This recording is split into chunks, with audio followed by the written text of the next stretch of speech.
శోభా తెలుగు టీవీకి స్వాగతం. బులెటిన్ల ముందుగా హెడ్లైన్స్.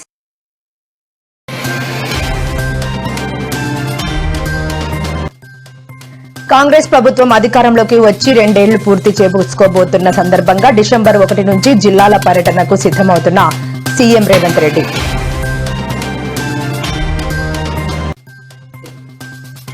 ఆర్టీసీ డ్రైవర్ పై దాడి చేసిన ఓ కార్ డ్రైవర్, సీనియర్ వార్నింగ్ ఇచ్చిన సిపి సజ్జనార్, మంత్రి పొన్నం ప్రభాకర్.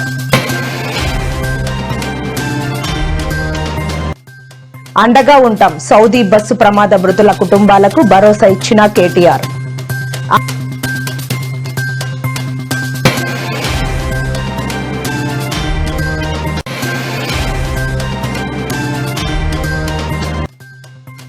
ఆరేళ్ల తర్వాత ఏసీబీ కోర్టుకు హాజరైన ఏపీ మాజీ సీఎం జగన్. బేగంపేట విమానాశ్రయం వద్ద ఉద్రిక్తత, జగన్ అభిమానులపై లాఠీ చార్జ్ చేసిన పోలీసులు. నేడు బీహార్ సీఎంగా నితీష్ ప్రమాణ స్వీకారం. హాజరైన ఏపీ సీఎం చంద్రబాబు తదితర నాయకులు.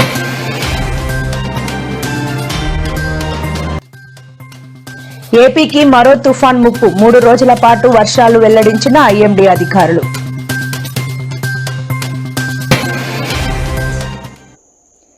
ఈ రోజు అనగా 20/11/2025 తేదీన నంద్యాల జిల్లాలోని న్యూ సమైక్య marriage bureau mediators association meeting. ఈ కార్యక్రమంలో నంద్యాల జిల్లా న్యూ సమైక్య మ్యారేజ్ బ్యూరో ప్రెసిడెంట్ అక్బర్ బాషా ఆధ్వర్యంలో పాత కమిటీ మెంబర్లను తీసి కొత్త కమిటీ మెంబర్లను ఎన్నుకోవడం జరిగింది. ఈ సందర్భంగా కొత్తగా ఎన్నుకున్న వారికి సన్మాన సత్కారాలు ఆచరించడం జరిగింది. నంద్యాల జిల్లా స్టేట్ మెంబర్ నారాయణ రెడ్డి, గౌరవ అధ్యక్షులు నాగేష్ రెడ్డి, నంద్యాల జిల్లా president Akbar Basha, vice president Srinivas Yadav, ప్రధాన కార్యదర్శి బాలు పోలూరు, ప్రచార కార్యదర్శి సాయి యాదవ్, ట్రెజరర్ ముత్తు జావలి తదితర కమిటీ సభ్యులు పాల్గొన్నారు. Only Reddys and other caste కూడా వేరే అమ్మాయిని రెడ్డి మెయింటైన్ చేయాలని ఉంటాము. అన్ని రకాల ప్రొఫైల్స్ నా దగ్గర ఉన్నాయి. ఓన్లీ రెడ్డిస్ కి అయితే ఎక్కువ హై ప్రొఫైల్స్ ఉన్నాయి. ఈవెంట్ అండ్ క్యాటరింగ్ అన్ని అవైలబుల్ గా దొరుకుతాయి. ఏదైనా కానీ భజంత్రీలు కానీ అన్ని మన దగ్గరే అవైలబుల్ గా ఉన్నాయి. ఏమిటికైనా ఒక 500 మంది నుంచి 100 మంది నుంచి 5,000 మంది వరకు 10,000 మంది వరకు చేపించగలము. స్టూడియో వీడియో మొత్తం A to Z event and catering మేము ఓపెన్ చేసాము. 1 నెల అయింది. అది పెద్ద హాస్పిటల్ బ్రిడ్జి దగ్గర, ఫ్లైఓవర్ ఎక్కే దగ్గర, శ్రీ దుర్గసాయి మ్యారేజ్ బ్యూరో బిఎన్ రెడ్డిని నేను మాట్లాడేది. మీకు ఏదైనా కానీ ఏమన్నా ఉంటే వాళ్ళని పిలుచుకురావచ్చు. మన మ్యారేజ్ బ్యూరో తరఫున కూడా ఏదైనా సెట్ అయినా కానీ మ్యారేజ్ బ్యూరోకు నేను ఏదైనా ఈ మామూలుగా మన న్యూ సమైక్య మ్యారేజ్ బ్యూరోకు ఏదైనా సాయం చేస్తానని నా మనస్ఫూర్తిగా చెప్తున్నాను. మీటింగ్ పెట్టుకున్నాము. అందరూ కలిసిమెలిసి అప్పుడప్పుడు మాట్లాడుకుంటుంటే విషయాలు తెలుసా అని, మనము ఏమన్నా ఎవరికైనా ఇబ్బంది కలిగి ఉంటే మా పెద్దల సార్లతో మాట్లాడి ఏదైనా సాయం ఇప్పగలం. మేము ఎవరైనా మన కార్డులు రెన్యువల్ చేయలేకపోతే దయచేసి కార్డు రెన్యువల్ చేయాలని కోరుకుంటున్నాము. అది కార్డు రెన్యువల్ చేసుకుంటే మనకు ఏదైనా కానీ దొరుకుతాయి పైనుంచి. దయచేసి అందరూ కలిసిమెలిసి ఒకరొకరు చేసుకుని మన నంద్యాల జిల్లా పేరు తేవాలని కోరుకుంటూ అందరూ సెలవు తీసుకున్నాను. ప్రెసిడెంట్ గారికి, నాగేశ్వరి గారికి, వచ్చిన సభ్యులందరికీ నా నమస్కారం అండి. నేను 2021 నుంచి రాష్ట్ర ఉపాధ్యక్షుగా కొనసాగుతున్నాను. కానీ ఏపీ 13 జిల్లాల కల్లా నంద్యాల జిల్లా అంటే టాప్ మోస్ట్ ఉన్నది. ఈ రోజు కొంచెం డల్గా ఉన్నారు, కానీ వచ్చిన వాళ్ళంతా ప్రతి ఒక్కళ్ళు కూడా ఇన్వాల్వ్ చేసుకోండి. తర్వాత మీకు కొత్త నెంబర్ చేర్పించండి. తర్వాత ఇంతవరకు కాకినాడ హెడ్ ఆఫీస్ ఉన్నది, మన కాకినాడ దూరం అని చెప్పి తిరుపతి హెడ్ ఆఫీస్ పెట్టినాము. తిరుపతిలో ఏ విషయమైనా ఎవరికి అవసరం అన్నా కానీ ఒక ఆఫీసు బ్రాంచ్ అయి ఉంటాయి, ఫోన్ నెంబర్లు ఉంటాయి. ఎవరికి అవసరం అన్నా కానీ తిరుపతి వాళ్ళతో సంప్రదించవచ్చు. తిరుపతి మీటింగ్ గాను పట్టాభిసార్ గారు ఫోన్ చేసినారు. నా వంతు సాయంగా 5,000 పదాలు ప్రకటిస్తున్నాను ఆ మీటింగ్ కు. ఇక్కడ కూడా నంద్యాలలో నాకు ఎంతో అభివృద్ధి చూశారు కాబట్టి ఎప్పటికైనా నంద్యాలలో ఎవరికి ఇబ్బంది వచ్చి నా సాయం వంతు కూడా కృషి చేస్తాను. ఇంతకాడికి నేనేం చెప్పదలుచుకున్నా. అందరికీ నమస్కారం అండి. ఎన్వి నారాయణ ఇద్దరు రాష్ట్ర ఉపాధ్యక్షులు. పెద్దలకు మరియు ఇక్కడికి వచ్చిన మీడియేటర్లకు అందరికీ పేరు పేరున నా నమస్కారాలు తెలియజేస్తున్నాను. అంతేకాకుండా దయచేసి ప్రతి ఒక్కరు ఒకరికొకరు సహకరించుకొని ముందుకు పోతుంటేనే మనం ముందుకు పోతాం, అంతేగాని మనస్పర్ధలు పెట్టుకోవద్దండి. కూడా మనస్పర్ధలు రాకుండా ఒకరికొకరు సహాయం చేసుకుంటూ కమిటీని కూడా ముందు తీసుకోవాల్సిందిగా కోరుచున్నాము. మనం ఇక్కడికి వచ్చినటువంటి నంద్యాల జిల్లా మ్యారేజ్ బ్యూరో మీటింగ్ విజయవంతంగా జరిగింది. అందరికీ నా హృదయపూర్వక నమస్కారాలు. వచ్చిన పెద్దలకి మన నంద్యాల జిల్లా గౌరవ అధ్యక్షుడు మన నాగేశ్వర సారు, మన నారాయణరెడ్డి సార్ గారు, గిద్దూరు నారాయణరెడ్డి సార్ గారు వచ్చారు. మన నంద్యాల జిల్లా అక్బర్ సారు, ప్రెసిడెంట్ అందరూ వచ్చారు పెద్దలు. ఈ మీటింగ్ చాలా బాగా విజయవంతంగా జరిగేందుకు నా హృదయపూర్వక నమస్కారం సార్. ఇంకా జరిగింది. కొత్త అధ్యక్షునిగా అక్బర్ బాష గారు ఉన్నారు. తర్వాత ఉపాధ్యక్షునిగా ఎన్నుకోవడానికి కొత్త అభ్యర్థి ఎన్నుకోవడం నన్ను ఆహ్వానించినందుకు సంతోషము. కానీ ఈ రోజు నంద్యాల జిల్లాలో ఈ న్యూ సమైక్య వెలుపుల అసోసియేషన్ 150 మంది దాకా ఉన్నారు. 3 కాయలు ఉన్నది. 13 జిల్లాల లెక్కల్లో ఏపీ మొత్తానికి నంద్యాల టాప్ ఉన్నది. ఈ రోజు కొంచెము మనోవేదాలు వచ్చి కొంచెం విమర్శించుకుంటున్నారు. కానీ ఆయన అందరూ సర్దుకుపోవాలా. ఇదివరకు పెట్టింది అధ్యక్షుడు దూరం నుంచి ఉన్నాడు, కాకినాడ హెడ్ ఆఫీసు. ఇప్పటి నుంచి తిరుపతి హెడ్ ఆఫీసు. ఎవరికి ఏ సమస్య వచ్చినా తిరుపతిలో హెడ్ ఆఫీస్ ఉంది, ఫోన్ నెంబర్లు ఉంటాయి. ఎవరికి సమస్య తిరుపతికి వచ్చి మాట్లాడుకోవచ్చు. ఇప్పుడు తిరుపతిలో మీటింగ్ గాను పట్టాభిసారి కోరినందువల్ల నా యొక్క సహాయం కింద 5,110 ప్రకటిస్తున్నాను. రెన్యువల్ లేకపోతే రెన్యువల్ చేసుకోవాలని కోరుకుంటున్నాను. మీకు ఏమైనా సమస్య ఉన్నా కానీ నా దగ్గరకు వస్తే నేను ఏ సమస్య కానీ ముందు ఉంటానని కోరుకుంటున్నాను. మీకు డబ్బులు ఎవరైనా ఎగదిగిన కానీ ఏ సమస్య వచ్చినా కానీ నా దగ్గరకు వస్తే దయచేసి మీకు సహకరిస్తాను, చేసుకుంటాను సార్. పైన ఉన్నటువంటి పెద్దలందరికీ, ఎదురు కూర్చున్నటువంటి సహపాఠి వివాహ మధ్యవర్తులందరికీ నా నమస్కారాలండి. పెడితే మీకు తెలిసిన వాళ్ళు కానీ మనం కానీ ఇక్కడికి వచ్చేసి ఈ సమావేశాన్ని దిగ్విజయంగా చేయాల్సిందిగా కోరుచున్నాను. ముఖ్యంగా ఈ నెల 30 తారీఖున తిరుపతిలో మీటింగ్ జరుగుతుంది, స్టేట్ మీటింగ్. అలాగే పటాభి సార్ గారు స్టేట్ ప్రెసిడెంట్ గా ప్రమాణ స్వీకారం జరుగుతుంది. ఇది మిస్ కాకుండా అందరూ రావాల్సిందిగా కోరుచున్నాను. అందరూ మధ్యవర్తులు అందరూ కలిసిమెలిసి ఒకరికి పరిష్కరిస్తాడు. ఇది నిజం, తప్పకుండా రండి. Thank you all of you. Aqua రంగంలో ఆధునిక సాగు పద్ధతుల ద్వారా రైతాంగానికి ఎంతో ప్రయోజనం చేకూరుతుందని గుడివాడ ఎమ్మెల్యే వేణిగండ్ల రాము అన్నారు. రైతాంగ అభ్యున్నతి లక్ష్యంగా నెక్స్ట్ ఆక్వా పేరుతో క్షేత్రస్థాయి శిక్షణ కార్యక్రమాలను కూటమి ప్రభుత్వం ప్రోత్సహిస్తుందన్నారు.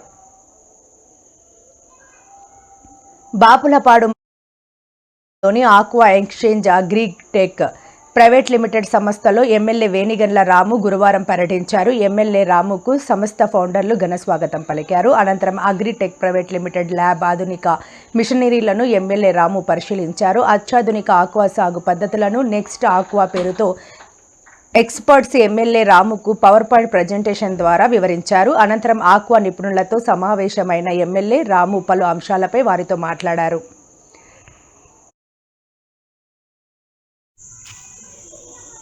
ఈ సందర్భంగా ఎమ్మెల్యే రాము మీడియాతో మాట్లాడారు. ఆధునిక ఆక్వా సాగు విధానాలను కూటమి ప్రభుత్వం ప్రోత్సహిస్తుందన్నారు. ఆధునిక పద్ధతుల్లో ఆక్వా సాగు చేయడం వల్ల రైతులకు ఎంతో ప్రయోజనం చేకూరుతుందని ఎమ్మెల్యే రాము అన్నారు. ఆధునిక విధానాలపై రైతులకు అవగాహన కల్పించేలా ఇంటర్నేషనల్ సర్టిఫికేషన్, డిజిటల్ ట్రెసబిలిటీ పేరుతో రైతులకు వారి గ్రామాల్లోనే క్షేత్రస్థాయి శిక్షణ ఇవ్వనున్నట్లు ఎమ్మెల్యే రాము తెలిపారు. నెక్స్ట్ ఆక్వా శిక్షణ కార్యక్రమాలు చీఫ్ సెక్రటరీ, స్థానిక శాసనసభ్యులు, కలెక్టర్ నేతృత్వంలో జరుగుతాయన్నారు.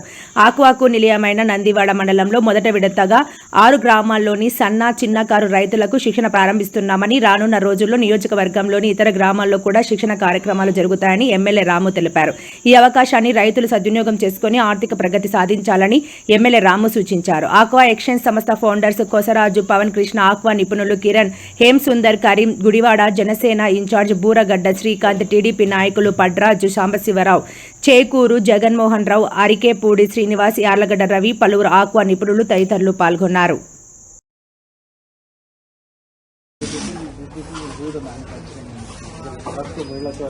ఈవెన్ మనం ఎక్స్పోర్ట్ చేస్తున్న ప్రోడక్ట్ కూడా ఇల్లే.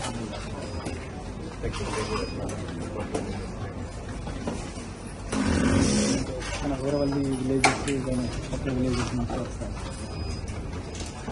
వెహికల్స్ అరేంజ్ చేసి మళ్ళీ వెహికల్స్ తీసుకెళ్ళి వాళ్ళని డ్రాప్ చేసేసి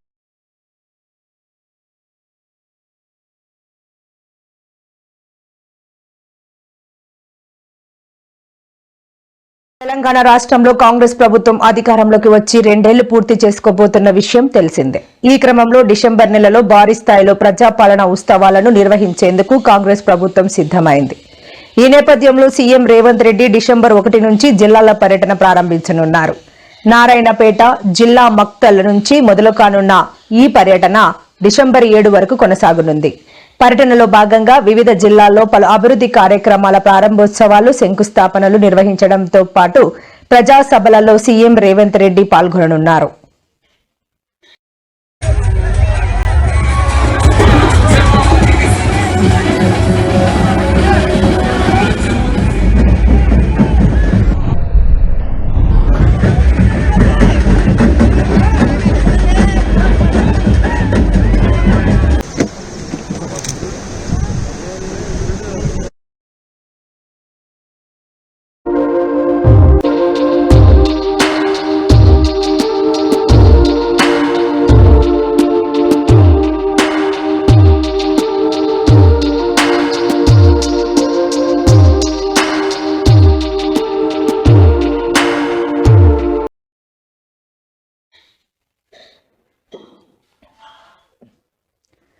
కారుకు సైడ్ ఇవ్వలేదని ఆర్టీసీ డ్రైవర్పై ఓ వ్యక్తి దాడి చేసిన ఘటన సంచలనంగా మారిన విషయం తెలిసిందే. రాజన్న సిరిసిల్ల జిల్లా ఇల్లంతకుంట మండలం వల్లంపట్లలో ఈ ఘటన చోటు చేసుకోగా దీనికి సంబంధించిన వీడియో వైరల్ అయింది. దీంతో ఈ ఘటనపై మంత్రి పొన్నం ప్రభాకర్ స్పందించి వెంటనే చర్యలు తీసుకోవాలని ఆదేశించారు. దీంతో బస్సు డ్రైవర్పై దాడికి పాల్పడిన వ్యక్తిని అదుపులోకి తీసుకున్న పోలీసులు అతనిపై పలు సెక్షన్ల కింద కేసులు నమోదు చేశారు. ఇలా ఉంటే డ్రైవర్పై దారుణంగా దాడికి పాల్పడిన ఘటనపై సిపి సజ్జనార్ స్పందించారు. ఆర్టీసీ డ్రైవర్పై దాడి ఘటనపై హైదరాబాద్ సిపి తీవ్ర ఆగ్రహం వ్యక్తం చేశారు.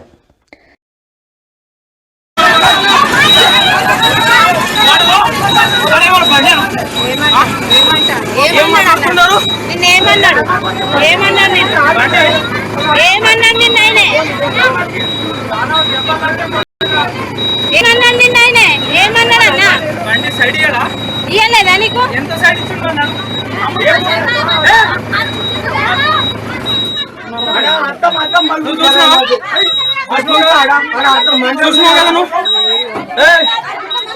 ఆమె పెద్ద వీడియో తీస్తుంది అక్క. నువ్వు వీడియో తప్పి లేనే లేదు, అసలు తప్పే లేదు. కాదు నీకు సైడ్ ఇవ్వకుండా నువ్వు డ్రైవర్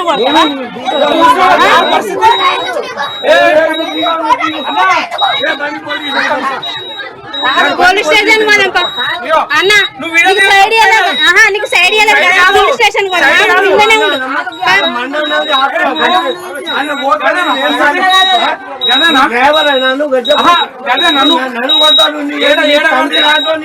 తండ్రి కాదు నీకు సైడ్ ఇవ్వకుండానే కొడతావా? నువ్వు సైడ్ ఇవ్వకుండానే కొడతావా? ఆడ జాగున్నదా? కాదు రెండు తప్పులు ఆడ ఒకటి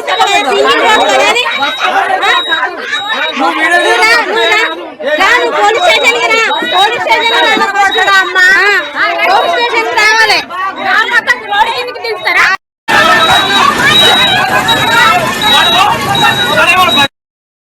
సౌదీ అరేబియాలో ఘోర బస్సు ప్రమాదంలో 45 మంది భారతీయులు చనిపోగా వారిలో 18 మంది ఒకే కుటుంబానికి చెందిన వారు ప్రాణాలు కోల్పోయారు. వారంతా హైదరాబాద్ కు చెందిన వారిగా గుర్తించిన విషయం తెలిసిందే. కాగా ఈ రోజు ఉదయం సౌదీ అరేబియాలో జరిగిన బస్సు ప్రమాదంలో ప్రాణాలు కోల్పోయిన మృతుల కుటుంబాన్ని బీఆర్ఎస్ వర్కింగ్ ప్రెసిడెంట్ కేటీఆర్ పరామర్శించారు. అనంతరం మాట్లాడుతూ సౌదీ బస్సు ప్రమాదంలో 42 మంది తెలంగాణ వాసులు చనిపోయారు. ఒకే కుటుంబంలో 18 మంది మరణించడం బాధాకరం. మృతుల కుటుంబ సభ్యులు సౌదీ అరేబియా వెళ్లారు. మృతుల కుటుంబాలకు బీఆర్ఎస్ పార్టీ అండగా ఉంటుందని చెప్పారు.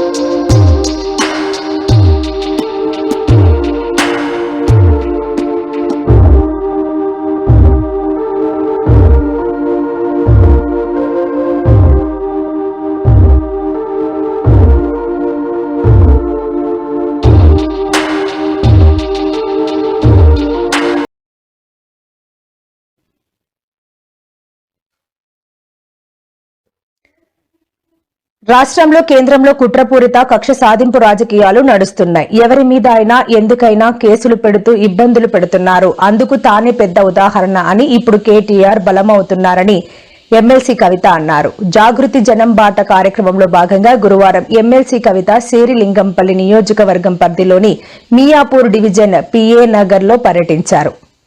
ఈ సందర్భంగా పిఏ నగర్ లో నెలకొన్న సమస్యల గురించి స్థానికులను అడిగి తెలుసుకున్నారు. ఈ సందర్భంగా మహిళలకు ఇందిరమ్మ చీరల పంపిణీ ప్రారంభం నేపథ్యంలో జిల్లాలోని కలెక్టర్లు, జిల్లా మహిళా సమైక్యలు, స్వయం సహాయక సంఘాల సభ్యులతో సీఎం రేవంత్ వీడియో కాన్ఫరెన్స్ నిర్వహించిన విషయం తెలిసిందే. కాన్ఫరెన్స్ లో రాజన్న సిరిసిల్ల జిల్లా కలెక్టర్ గరిమా అగర్వాల్ ఇంగ్లీషులో వివరాలు వెల్లడిస్తుండగా తెలుగులో మాట్లాడాలని సీఎం రేవంత్ సూచించారు. కాన్ఫరెన్స్ లో స్వయం సహాయక సంఘాల సభ్యులు ఉన్నారని, వారందరికీ అర్థమయ్యేలా వీలైనంత వరకు తెలుగులో మాట్లాడాలని చెప్పారు. అనంతరం కలెక్టర్ తెలుగులో వివరాలు వెల్లడించారు.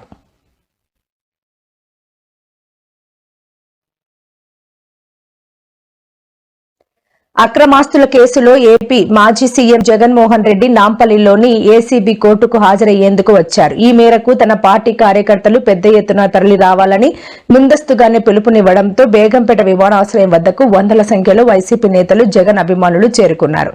దీంతో ఎటువంటి అవాంఛనీయ సంఘటనలు చోటు చేసుకోకుండా పోలీసులు ముందస్తు చర్యలు తీసుకున్నారు.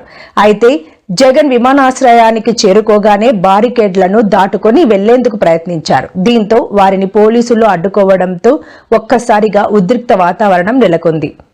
జగన్ ను స్వాగతం పలికేందుకు భారీగా తరలివచ్చిన వైసీపీ కార్యకర్తలు సీఎం సీఎం అంటూ నినాదాలు చేయడంతో పరిస్థితి ఉద్రిక్తంగా మారింది. న్యాయస్థానం ముందు మన గౌరవ మాజీ ముఖ్యమంత్రి వర్యులు జగన్మోహన్ రెడ్డి గారు హాజరయ్యారు. వారు ఇంతకుముందు విదేశీ ప్రయాణం గురించి అప్లికేషన్ పెట్టుకున్నప్పుడు వారు తిరిగి వచ్చిన తర్వాత ఇక్కడ హాజరు కావాలని చెప్పి కోర్టు ఆర్డర్ ఉన్నది కాబట్టి ఆ కోర్టు ఆర్డర్ ను గౌరవించి వారు ఈ రోజు కోర్టులోకి వచ్చి ఈ రోజు హాజరు కావడం జరిగింది. ఓకే, ఎన్ని నిమిషాల ప్రక్రియ అనేది జరిగింది లోపల? దాదాపు ప్రక్రియ అనేది 2-3 నిమిషాలు అయిపోద్దండి. ఓన్లీ ప్రెజెన్స్ రికార్డ్ చేసుకున్నారు. రికార్డ్ చేసుకున్న తర్వాత అప్లికేషన్ క్లోజ్ చేయడం జరిగింది. మళ్ళీ జగన్ కోర్టుకు రావాల్సిన అవసరం లేదా? ప్రస్తుతానికి అయితే కోర్టుకు రావాల్సిన అవసరం అనేది లేదు. ప్రత్యేకించి ఆర్డర్ ఏమైతే లేదు. మళ్ళీ కేసు ఉన్నది కాబట్టి కోర్టు ఉత్తర్వుల ప్రకారం వారు దాన్ని అనుసరిస్తారు. ఈ రోజు పిటిషన్ క్లోజ్ అయింది. ఈ రోజు ఏంటంటే మన పాస్పోర్ట్ అప్లికేషన్ ప్రకారము పాస్పోర్ట్ తీసుకున్నారు కాబట్టి విదేశాలకు వెళ్లారు కాబట్టి తిరిగి వచ్చిన తర్వాత ఇక్కడ కోర్టులో హాజరు కమ్మన్నారు కాబట్టి కుమార్ గురువారం ప్రమాణ స్వీకారం చేశారు. ఆ రాష్ట్రానికి ఆయన ప్రమాణ స్వీకారం చేయడం ఇది 10వసారి. పట్నాలోని గాంధీ మైదానంలో నితీష్ తో పాటు 27 మంది మంత్రులు ప్రమాణ స్వీకారం చేయగా సామ్రాట్ చౌదరి, విజయ్ కుమార్ సిన్హాలకు డిప్యూటీ సీఎం పదవులు దక్కాయి. ఈ కార్యక్రమానికి ప్రధాని నరేంద్ర మోదీ, అమిత్ షా, ఏపీ సీఎం చంద్రబాబు నాయుడు తదితరులు హాజరయ్యారు. सत्यनिष्ठा से प्रतिज्ञा करता हूँ कि मैं विधि द्वारा स्थापित भारत के संविधान के प्रति सच्ची श्रद्धा और निष्ठा रखूंगा। मैं भारत की प्रभुता और अखंडता अक्षुण्ण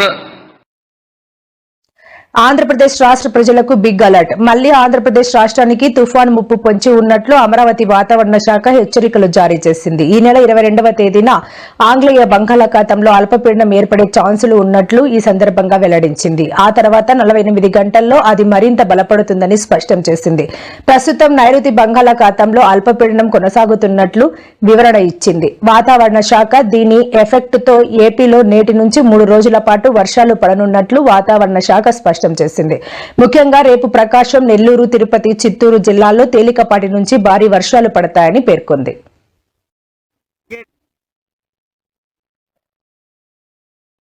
భక్తులకు తప్పుదోవ పట్టించి వివరాలు సేకరిస్తున్న కొన్ని సంస్థల పట్ల అప్రమత్తంగా ఉండాలని టీటీడీ చైర్మన్ బీఆర్ నాయుడు విజ్ఞప్తి చేశారు. Global Hindu heritage foundation, save temples organization వంటి సంస్థలు మోసపూరిత చర్యలకు పాల్పడుతున్నాయని ఆయన ఆరోపించారు. ఈ సంస్థలు తప్పుడు ప్రచారం చేస్తూ భక్తుల మనోభావాలతో ఆడుకుంటూ విరాళాలు వసూలు చేసేందుకు ప్రయత్నిస్తున్నారని నాయుడు పేర్కొన్నారు. ఈ నెల 29న తిరుమల, తిరుపతి, తిరుచానూరు ప్రాంతాలను పుణ్యక్షేత్రాలుగా ప్రకటించేందుకు కార్యక్రమం నిర్వహిస్తున్నట్లు ఈ సంస్థలు ప్రచారం చేస్తున్నాయని, ఇది పూర్తిగా అవాస్తవమని స్పష్టం చేశారు.